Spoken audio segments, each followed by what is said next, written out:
Salut à tous, bienvenue dans cette nouvelle vidéo. Nono est avec nous, salut Nono. Salut Chacha. Bon, on va pas se mentir, Écosse-Suisse, voilà, on préfère faire la journée débrief maintenant. Donc on va commencer Nono par la surprise du jour, l'Albanie qui tient en échec la Croatie, finaliste de la Coupe du Monde 2018, demi-finaliste de la Coupe du Monde 2022. Déjà qu'ils nous avaient surpris contre l'Italie, l'Albanie a confirmé, ils ont mené 1-0, ils se sont fait revenir un partout 2-1 et à la 96e minute, l'Albanie va chercher le match nul. Alors bon, ça aurait été l'Euro 2012, l'Euro 2008, on aurait dit c'est fini pour la Croatie, mais là maintenant que les troisièmes peuvent passer, Nono, demain il y a un gros choc Espagne-Italie, s'il y a un gagnant entre les deux, tout sera possible encore pour être deuxième. C'est peut-être pour ça, Nono, qu'ils ont fait l'Euro de 16 à 24, parce qu'à l'époque, c'est les deux premiers qui passaient. C'est vrai que les troisièmes matchs étaient un peu frustrants et peut-être même truqués, vu qu'il n'y avait plus rien à jouer, alors que là, les 4 meilleurs troisièmes peuvent passer, donc ça laisse encore du suspense jusqu'à la fin. C'est peut-être pour ça qu'ils ont fait l'Euro de 16 clubs, 16 nations à 24 nations, Nono. Ça d'abord, et après le match nul de la Croatie. Ah c'est pour ça que je suis contre. Ils sont passés de 16 à 24. Donc les 4 meilleurs troisièmes.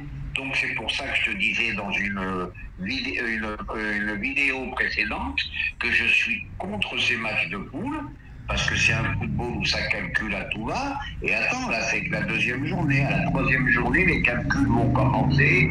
Si je suis la gagne, je fais match nul, patati patata. Et plus que jamais, le football, ça commence à devenir intéressant dans les matchs à élimination directe. Moi, les matchs de poule, ça me gave. On l'a vu encore aujourd'hui, l'Allemagne qui m'avait impressionné.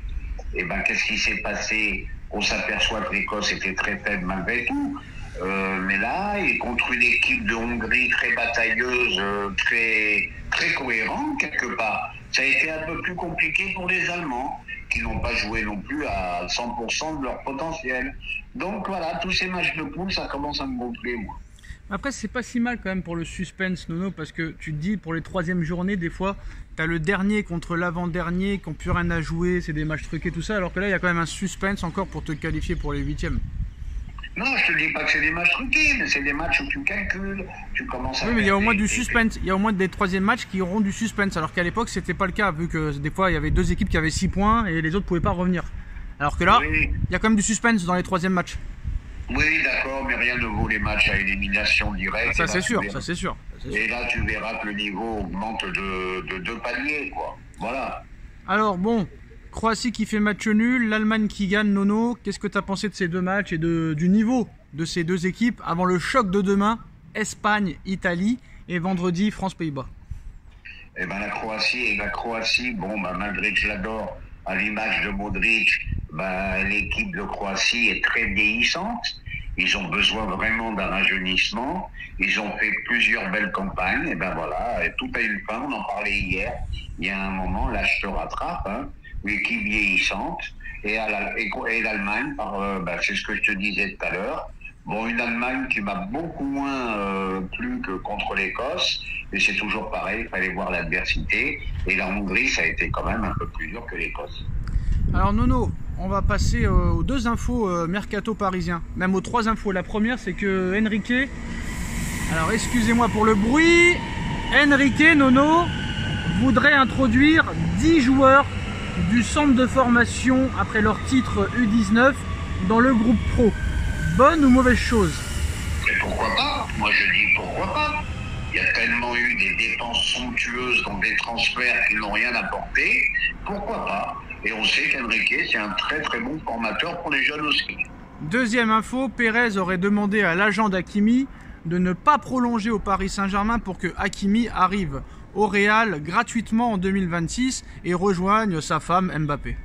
Ah, Pérez, là autant que j'ai toujours qualifié de grand président, mais là il nous prend pour des truffes. Il pense que dans 2 ans, Hakimi va partir libre aussi à 0. Ah oui. Hakimi, alors il veut Yoro gratuit l'année prochaine, Davis gratuit l'année prochaine et Hakimi gratuit en 2026. Il veut que payer pour Florian Wirtz. Voilà, il veut payer que les clauses, il veut payer que les primes à la signature, voilà ce qu'il veut. Bon, ben, c'est au PSG à faire en sorte que Hakimi ne parte pas gratuit non plus. Bon, là, tu sens que Hakimi a envie de partir, et ben, il faudrait peut-être précipiter le mouvement et lui dire ciao Pantin. Parce qu'il y a un moment, stop. Plus ça va aller, plus ça va être compliqué. Les joueurs vont vouloir partir libre avec la prime à la signature. Et c'est là qu'il faut faire très très attention dans les transferts. Et là, c'est le gros débat de cette vidéo. Le Paris Saint-Germain, Nono, veut absolument Ryan Cherki. Paris a envoyé déjà une première offre à l'Olympique Lyonnais de 15 millions d'euros plus 3 millions d'euros de bonus. Alors, moi, je sais, Nono, ce que tu vas dire. Tu l'aimes pas, Ryan Cherki. Mais je me dis que peut-être ça pourrait faire une Barcola. 15 millions, tu prends pas trop de risques. Tu en as mis 90 sur Kolo Muani, tu en as mis 90 sur Ramos. Là, Ryan Cherki, Lyon n'a jamais été capable de le faire progresser. Le mec, il a 22 ans. Est-ce que 15 millions d'euros, Nono, tu pourras en faire une star avec Luis Enrique peut-être à la Barcola? Eh ben, il a du ballon dans les pieds, je suis d'accord. Mais 15 millions, oui, c'est vrai, c'est raisonnable, mais on n'apprend pas de nos erreurs. Si je dis une bêtise, tu m'arrêtes de suite. Qui est l'agent de Cherki? Mendes. Eh non, Sacha, eh non. Bah dis-moi alors. Ben, je crois que tu vérifieras, à moins que je dise une bêtise, tu vérifieras, mais je crois que l'agent de Cherki, eh ben, c'est Madame Mbappé. Ah oui, ça c'est vrai, mais quel rapport? Eh ben, quel rapport? Elle nous a pas affiché, tu la prends encore avec Cherki. Voilà, voilà, le rapport, il est là. Voilà, il y a un moment, cette femme, pour l'enlever du PSG. Voilà, elle peut t'emmerder. Voilà ce que je veux dire. Après, de toute façon, c'est pas l'agent qui décide. Moi, je pense que 15 millions d'euros, Nono, pour un joueur de 22 ans, qui est quand même un espoir. Enrique, c'est un travailleur quand même. Ça peut être possible que ça se passe bien. Oui, ça peut être une surprise, mais moi j'y crois pas. C'est pas de Cherki qu'on a besoin. On va recommencer encore à dire les mêmes choses. C'est pas de Cherki. Oui, mais Nono, le problème c'est que Dembélé échappe trop souvent aux critiques, alors que Dembélé ne fait pas grand chose.